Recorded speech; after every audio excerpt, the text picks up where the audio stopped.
two poems.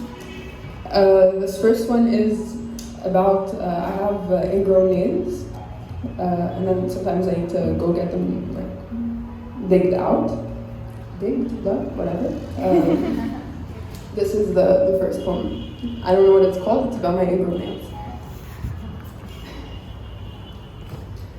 It is a strange feeling having your extremities so meticulously cared for while the rest of your body lays there like barren terrain, incredibly parched and sad.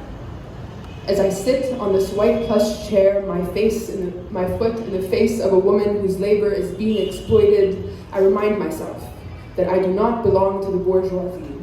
No, I am a handicapped patient, both my toes swollen as their nails invade supple skin. I tip Emmanuel, I remind myself. This is not a luxury, no. My ingrown nails are a sickness I must salvage myself from. One on each side of my toe, I watch as Emma digs into its enclave, as she pokes at it with a wooden stick, then shoves it out with a metal tool I do not know the name of.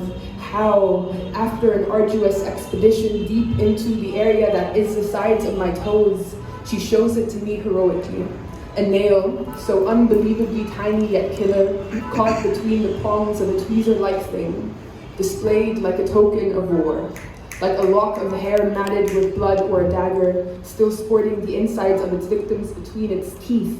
How, like a victory run, she goes around showing it to the entire salon, woman by woman, each gasping in oohs and ahs, some contorting into the occasional grimace, but nonetheless, the collective adrenaline rush of having conquered and cured coursing through us. I am not a part of the bourgeoisie, no. I am a fallen soldier carried back home in the arms of Amal, with her nimble fingers that weed out whatever stray nail stabs your toe. Amal, a war hero, and I, a victim of combat now resurrected, walk out of that salon with toes once swollen, now decadent, painted blue and tucked nicely into my slippers.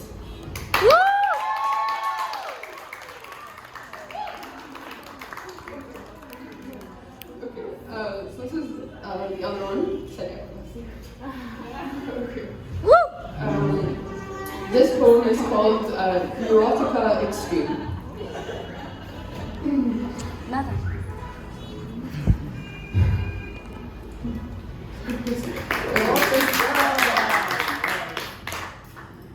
I want to be a seductress. I want to throw up in the kitchen sink, clog it, then have somebody clean it up for me.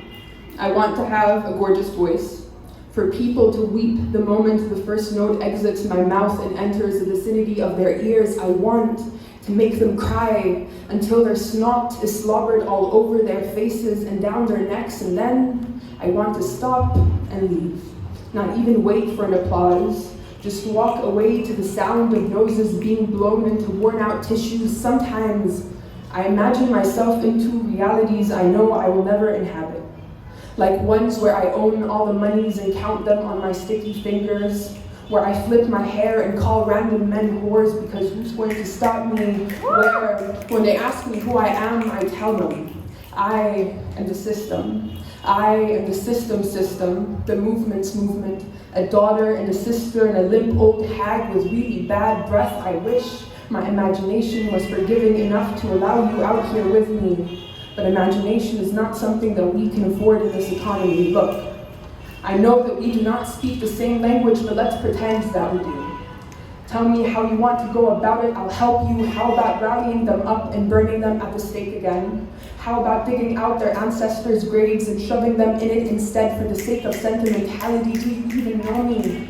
I'm a bad person with bad intentions. I do not have a personality, but I am sinister regardless. I am too much all the time, but also always halfway empty. My pores leaking constantly, fluids and fluidity and spillage, and I want back what you took from me. I want you to give me pubescence. Give me prepubescence and postpubescence.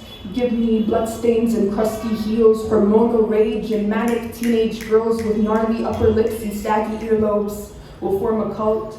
And we'll call it the cult of manic teenage girls with gnarly upper lips and saggy earlobes. Best believe I will victimize myself until the victims feel bad for me. I am always overwhelmed and never not unhappy. The TV tells me that wanting to die is cowardly.